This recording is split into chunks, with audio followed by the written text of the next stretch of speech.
Okay, you got a 2008 Impala.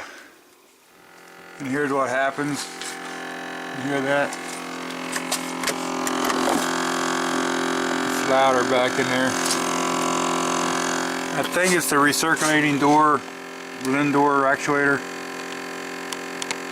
I had my computer on it the other day and it was given a code. It was a B0223, I believe.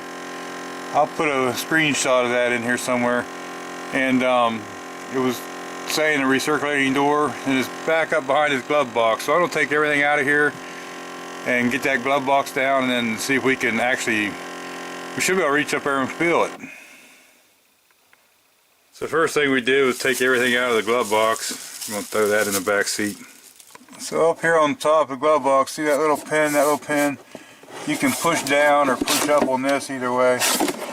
And get that.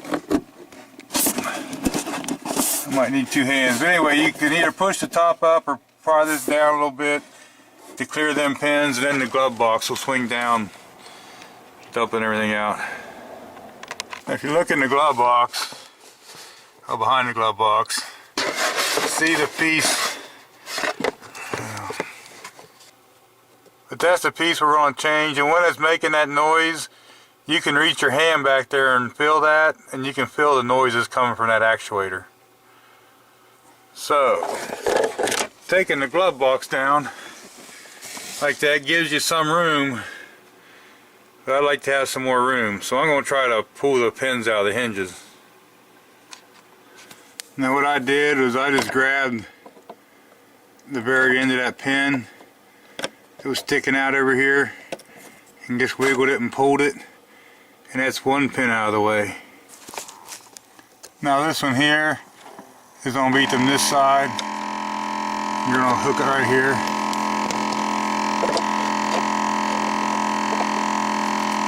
And all I did is grab it, twist it and pull a little bit. I'm going to have both hands, I think.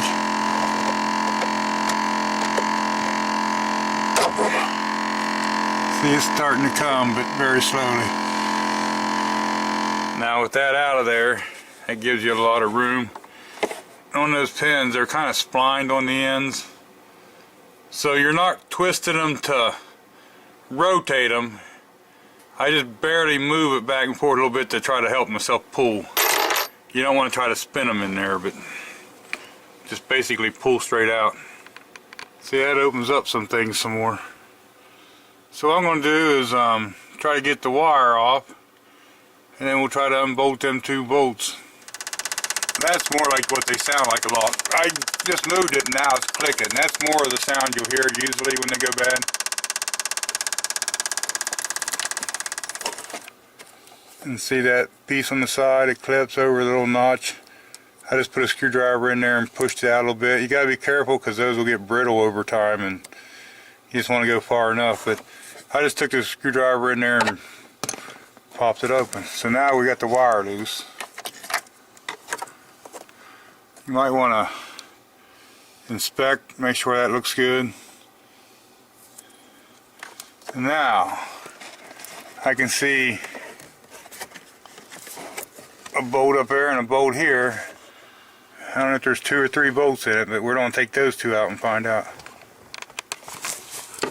You probably can't see up in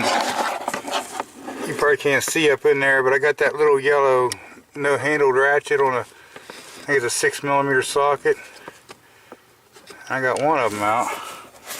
You can see 2 of them. I think there might be a third one that I can't see. That wire is a pain. Once you get your hand in there, I can't even see. So let me see if I can get some more of them out. Right here's what I was using. Now that I got 2 of them out of there, I wonder if I can just pull that off. Yep. There's only 2 screws in it. And there is the old one.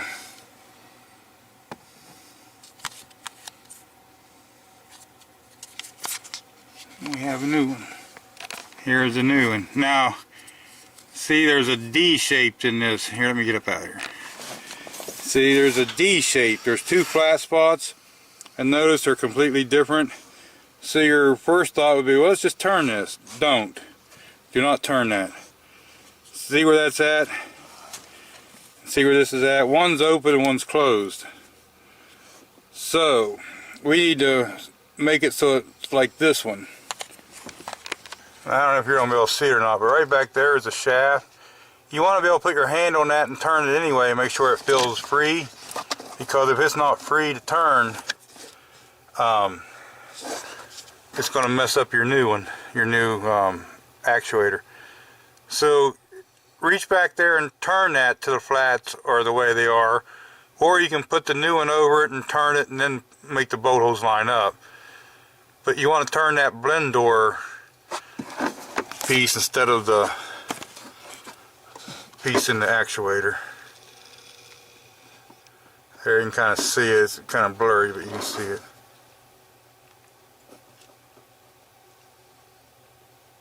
You can kind of see the flat spot there. So you just want to turn that. It'll make it easier. Just put it about in the right location. So that's the recirculating door. That's what opens and closes to let outside air or inside air. And this actuator turns that. There's that door inside there. That's the position it should be in when you put the actuator on. It's hard because of that wire, but I got it on there.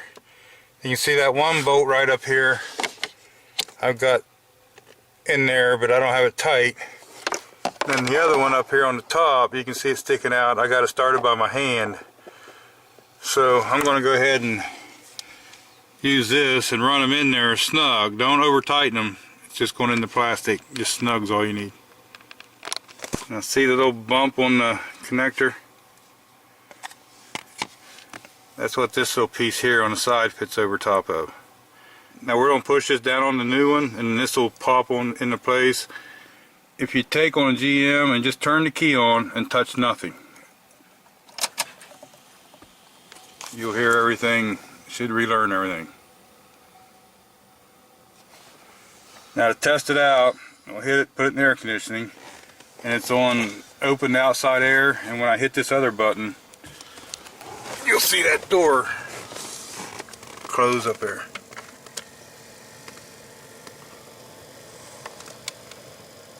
I'm going to hit the button to go the other way.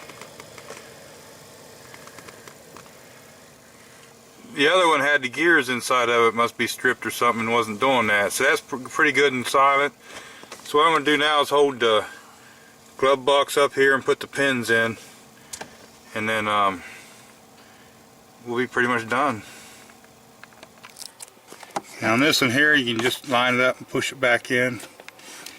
Same as this one here.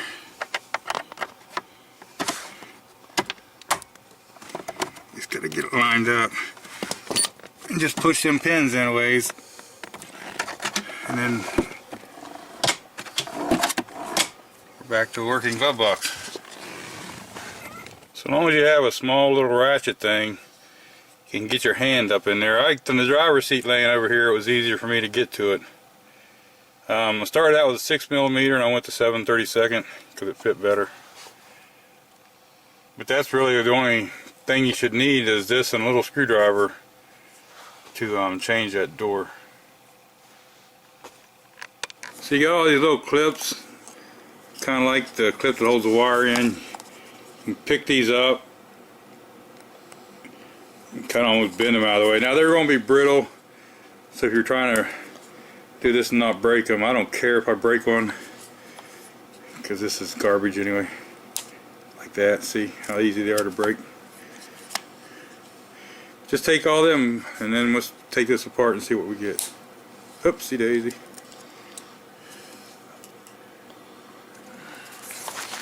Another one there. You know, who cares? Throwing it away anyway. Now there's two on here, look at there.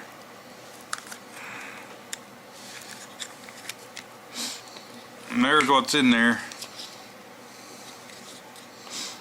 So usually it's this gear right here. It gets stripped.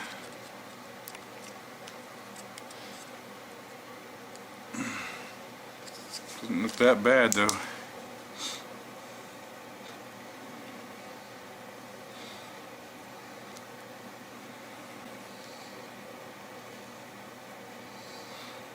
Not sure what's going on there. I'm kind of surprised. Usually these gears are just stripped right off. Gear reduction.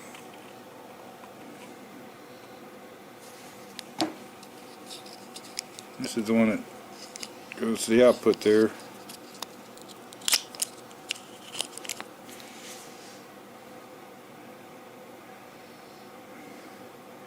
These might be wore just enough that they're skipping on that gear.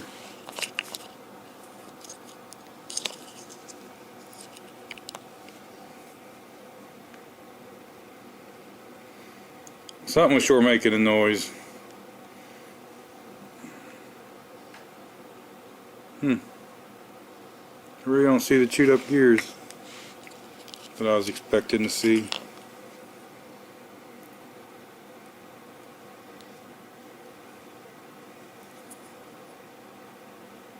I got gear reduction on this thing, but if you turn this, see, I'm turning it, you don't even see this gear moving yet when it moves the door. You can see this one move some. There, it moved a little bit.